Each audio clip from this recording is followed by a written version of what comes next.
नमस्कार, तुम्हा सगळ्यांचं सर्स इंग्लिश अकॅडमी ह्या युट्यूब चॅनलवर स्वागत. आज या सेशनमध्ये मी तुम्हाला दोन शब्दांचा वापर आणि त्यांचा अर्थ मराठीमध्ये हे दोन्ही तुम्हाला शिकवणार. तुम्ही हे लेक्चर शेवटपर्यंत पहा, मग तुमच्या लक्षात येऊन जाईल की ह्या दोन शब्दांचं आपल्या डेली जीवनामध्ये किती महत्व आहे हे तुमच्या लक्षात येऊन जाईल. माझा इंग्लिश ग्रामरचा पण एक चॅनल आहे, त्या चॅनलचं नाव आहे अतुल सर इंग्लिश क्लास. या चॅनलवर फक्त ग्रामर रिलेटेडच फक्त मी व्हिडिओ अपलोड करतो, जेणेकरून म्हणजे एका लेक्चरमध्ये एकच कन्सेप्ट, म्हणजेच जेणेकरून तुमचं काय कन्फ्युजन होणार नाही. त्याकरिता पहा, जसं तुम्ही ह्या चॅनलला सबस्क्राईब केले तसंच तुम्ही या ग्रामरच्या चॅनलला हे तुम्ही सबस्क्राईब करा. बघा, 100% गॅरंटी इंग्रजीतच बोलणार. ह्या दोन शब्दांचा अभ्यास करा. Yes, correct. हे दोन शब्दांचा व्यवस्थित अभ्यास करा, मग तुमच्या लक्षात येऊन जाईल की हे शब्द किती महत्वपूर्ण आहेत. जसे की बघा, मराठीमध्ये तुम्हाला मी सांगतो, मला जायचं आहे, मला जायचं होतं, मला खायचं आहे, मला खायचं होतं, मला पाहायचं आहे, मला पाहायचं होतं. मी तुम्हाला एक्झाम्पल दिले, त्याच्या बरेच डेरिव्हेटिव्ह आहेत. बघा, मराठीमध्ये तुम्ही काय करता, ही अशी वाक्यरचना आहे, पण ह्याच्यासाठी तुम्हाला फक्त दोनच शब्दांचा वापर करायचा आहे आणि त्याच्यामध्ये फक्त तुमचे दोनच काळ वापर होतात. जसे की पहा,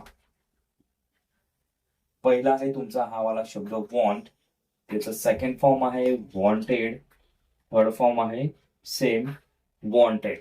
आता वॉन्टचा अर्थ आहे हवे असणे किंवा इच्छा असणे.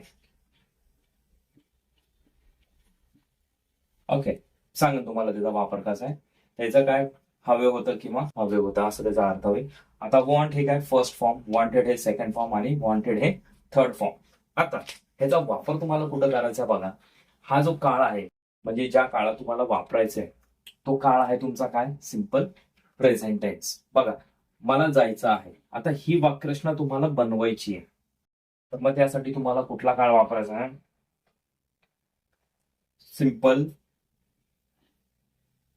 प्रेझेंट टेन्स, म्हणजेच काय, साधा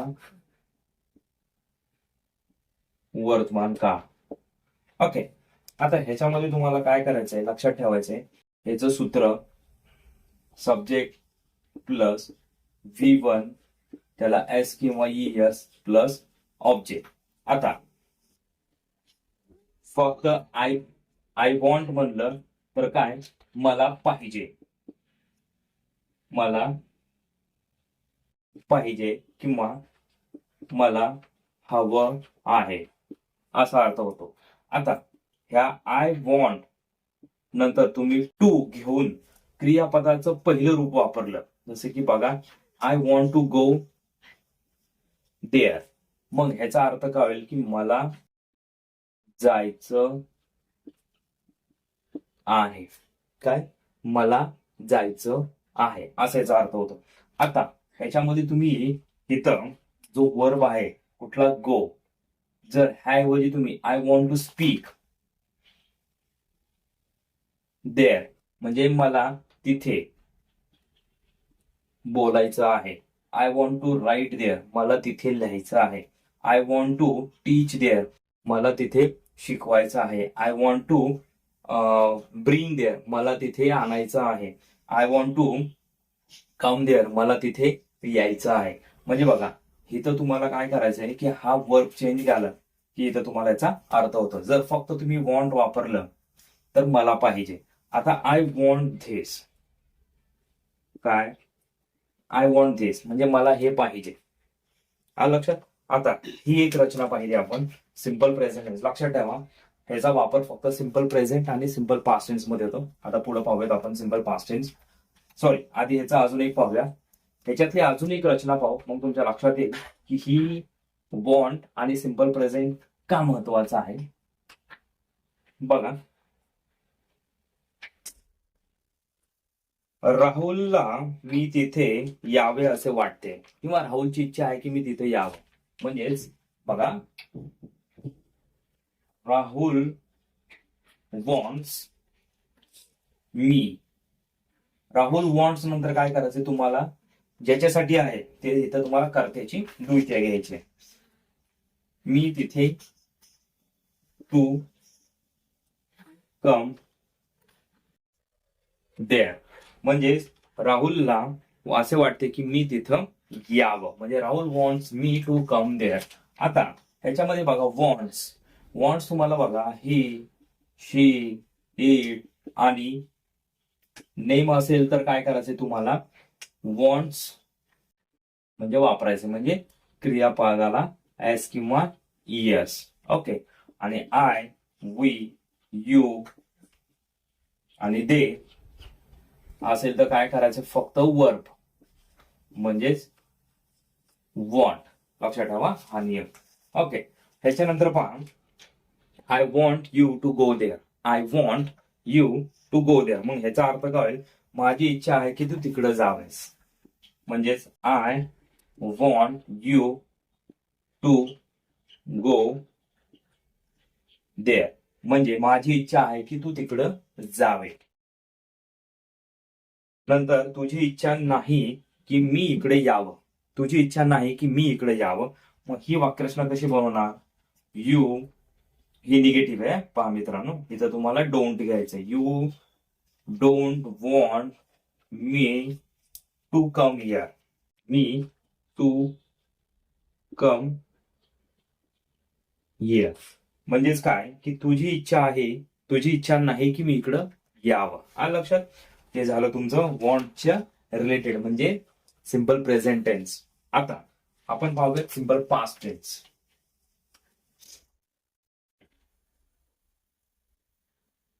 जर सिंपल प्रेझेंट टेन्स कळला असेल तर तुम्हाला सिंपल पास्ट टेन्स लगेच लक्षात येऊन जाईल. बघा सिंपल पास्ट टेन्स, सब्जेक्ट नंतर काय V2 प्लस ऑब्जेक्ट.